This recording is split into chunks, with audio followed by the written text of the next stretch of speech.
හැමෝටම සුබ දවසක් කියලා පිළිගන්නවා. මම කිව්වා Lightroom, Snapseed, PixArt සහ අනිත් editing apps ගැන tutorial video ටිකක් කරනවා කියලා. ඒ tutorial video series එකේ පළවෙනි video එක තමයි අද ගෙනල්ලා තියෙන්නේ. අද Lightroom ගැන තමයි මම මේ කතා කරන්නේ. මේ video එකෙන් Lightroom එකේ තියෙන features ඔක්කොම ගැන නම් කතා කරන්න බැරි වෙයි. මම මේ video series එකක් විදිහට යන්නේ කොහොමත් එහෙම වුණොත් video දෙක තුනක් වැටේ Lightroom එක ගැන විතරක්. ඒ වගේම අනිත් apps ගැන කතා කරනවා. අපි එහෙනම් බලමු මොනවද මේ Lightroom එකේ තියෙන features, කොහොමද ඒවා use කරන්නේ, මොන වගේ දේවල් වලටද use කරන්නේ කියන එක. ඉස්සෙල්ලාම කියන්න ඕනේ මම මේ දැන් මං ගාව තියෙන්නේ Lightroom එකේ premium version එක. ඒ කියන්නේ ඒක buy කරන්න ඕනේ. හැබැයි මම buy කරපු එක නෙවෙයි තියෙන්නේ. mod කරපු app එකක් තියෙනවා මේකේ. මම මේකේ link එක ඔයගොල්ලෝ description එකේ දාන්න, කැමති කට්ටිය කියලා ගන්න. එහෙම නැත්නම් අනිත් කට්ටියට Play Store එකෙන් ගන්නත් පුළුවන්. හැබැයි Play Store එකෙන් ගත්තොත් features දෙක තුනක් විතර අඩුයි. ඒවා buy කරන්න සිද්ධ වෙනවා. මම දාලා තියෙන link එකේ තියෙන app එකේ එහෙම buy කරන්න ඉසි දෙයක් නැහැ. ඔක්කොම features ටික enable වෙලා තියෙන්නේ. ඒකින්ද ඒක ගන්න කැමති කට්ටිය ඒක ගන්න. හරි අපි බලමු මොනවද මේකේ තියෙන tools කියලා. ඉස්සල්ලාම ඔයාලට Lightroom එකට ආපු ගමන් මේ වගේ interface එකක් තමයි පේන්නේ. app එක open කරගත්ත ගමන් මෙන්න මේ interface එකට එන්නේ. මම මේ phone එක rotate කරගෙන තියෙන්නේ ගානට YouTube එකේ video size එකට එන්න ඕනේ හින්දා. මේ වගේ interface එක ආවට පස්සේ මෙතන ඔයාලට තියෙනවා add icon එකක්. මෙන්න මේක. අන්න ඒක දුන්නාට පස්සේ ඔයා යනවා ඔයාගේ gallery එකට. ඊට පස්සේ ඔයාලට edit කරන්න ඕනේ photo එකක් හෝ කීපයක් එතනින් තෝරගන්න පුළුවන්. මම දැන් නිකමට එක photo එකක් තෝරගන්න ඔයාලට පෙන්නන්න. හරි photo එක තෝරගත්තට පස්සේ මෙතන මේ all photos කියන tab එකට යන්න. ගියාට පස්සේ අපි තෝරගත්ත photo එක එතන තියෙනවා. ඒක උඩ touch කරාට පස්සේ මෙන්න මේ වගේ interface එකකට අපි එනවා. මෙතනින් තමයි සම්පූර්ණයෙන්ම edit කරගන්න තියෙන්නේ. ඔයාලට කියන්න ඕනේ මම මේ කිසිම දෙයක් tutorial video බලලා එහෙම මුකුත් කරලා නේ ඉගෙන ගත්ත දේවල් නෙවෙයි. මේවා මම මෙච්චර කල් edit කරලා මගේ අත්දැකීම් ඉගෙන ගත්ත දේවල් තමයි ඔයාලට කියලා දෙන්නේ. හරි මේ දකුණු පැත්තේ උඩ තියෙන පළවෙනි tool එක තමයි masking tool එක. මේකෙන් කරන්න අපිට මොකක් හරි ඕනි කරන area එකක් select කරලා ඒ area එකේ විතර changes ටික කරගන්න එක. ඒ කියන්නේ දැන් මේ පූසාව අපිට select කරලා ඒ පූසාවේ විතරක් වෙනස්කම් ටික කරගන්න පුළුවන්. lightning colors නම් නම් background එකේ කිසි වෙනසක් වෙන්නේ නැතුව. එහෙම නැත්නම් අපිට වෙන තැනක් select කරලා වෙනස්කම් ටිකක් කරගන්න ඕන නම් අපිට ඕනි තැන select කරලා එහෙම වෙනස්කම් ටික කරගන්න පුළුවන්. අපි බලමු කොහොමද කරන්න කියලා. මුලින්ම tool එකට ගියාට පස්සේ මේ වගේ තමයි පෙන්වන්නේ. මෙතන take a quick tour එකකින් වෙන්නේ මෙයාලා අපිට පොඩි tips වගේක් කියලා දෙනවා කොහොමද masking tool එක use කරන්න වගේ දේවල් ටික. එහෙම නැත්නම් try on my own කියන එක දෙන්න. ඊට පස්සේ මෙන්න මේ වගේ තමයි තියෙන්නේ. මෙතන plus icon එක click කරාට පස්සේ උඩින්ම තියෙනවා select subject කියලා. අන්න ඒක දුන්නාට පස්සේ මෙතන තියෙනවා show text previews කියලා. අන්න ඒක දෙන්න. මේ පළවෙනි පාර use කරද්දී විතරයි මෙහෙම එන්නේ. ඊට පස්සේ මෙන්න මෙතන select subject and select sky කියන ටික් එක දාගෙන send feedback කියන එක දෙන්න. ඊට පස්සේ ආයෙමත් මෙතනින් back වෙන්න. වම් පැත්තේ කියලා වරේ තියෙන එකේ back වුණාට පස්සේ මෙතන මේක download වෙනවා. පළවෙනි පාර විතරයි download වෙන්නේ. මේ tool එක download වෙන්නේ MB 50ක් විතර. ඒක download කරගන්න ඉස්සෙල්ලා. download කරලා ඉවරනට පස්සේ මෙන්න මෙතන මේ create කියලා එකක් එනවා. ඊට කලින් කියන්න ඕනේ මේක mod version එකේ හින්දා මේකේ මේ download කරගන්න ඕන මේක අනිවාර්යයෙන්ම FB එකෙන් හරි මේකේ Google එකෙන් හරි sign in වෙන්න. sign in නැත්නම් මේක download කරගන්න දෙන්න error එකක් එනවා.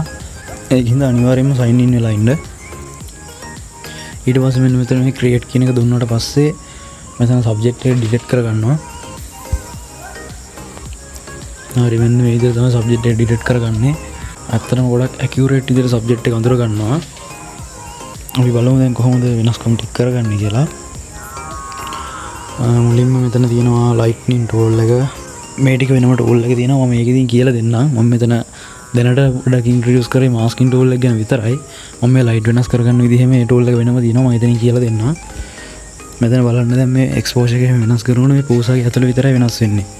අන්න ඒක තමයි සරලම masking tool එකේ වෙන්නේ. මේ හැමදේම වෙනස් වෙන්නේ අපි select කරපු area එකේ විතරයි. ඒකට ඕන විදිහට වෙනස්කම් ටික කරගෙන මෙතන මේ හරි ලකුණ දෙන්න. ඊට පස්සේ ආපහු masking tool එකට එන්න. ඒකල්ලා මෙතන මේ add එක දුන්නාට පස්සේ මෙතන තියෙනවා select sky කියලා එකක්. ඒ සිලෙක්ට් ස්කයි කියන එකෙන් එන්නේ ඔයාලා තෝරගත්ත ෆොටෝ එකේ මොකක් හරි අහසක ඒරියා එකක් තියෙනවනම් ඒක ඔටෝමැටිකලිම මේකෙන් සිලෙක්ට් වෙලා අපිට ඒක කොටස විතරක් එඩිට් කරගන්න පුළුවන්. අර ඉස්සෙල්ලා සබ්ජෙක්ට් එක සිලෙක්ට් කරා වගේ තමයි. ඊට පස්සේ තියෙන්නේ බ්‍රෂ් ටූල් එක. බ්‍රෂ් ටූල් එකෙන් වෙන්නේ අපිට කැමති ඒරියා එක අපි අතින්ම සිලෙක්ට් කරලා අපිට ඒක එඩිට් කරගන්න පුළුවන්. මම පොඩ්ඩක් කරලා පෙන්නන්නම්. බ්‍රෂ් කියන ඊට පස්සේ මට දැන් මෙතන පෝසගේ මුණ විතරක් එඩිට් කරගන්න ඕන නම් මම ඒ ටික මෙහෙම අතින් පාට කරනවා. පාට කරාට පස්සේ ඉස්සෙල්ලා වගේම අපිට වෙනස්කම් කරගන්න පුළුවන් මේ බලන්න. පෝසගේ මුණ විතරයි ඒතර වෙනස් වෙන්නේ. ඊට පස්සේ එකත් හරිනම් මෙතන මේ තියෙන හරි ලකුණ දෙන්න පුළුවන්. ඊට පස්සේ ආපහු මාස්කින් ටූල් එකට එන්න.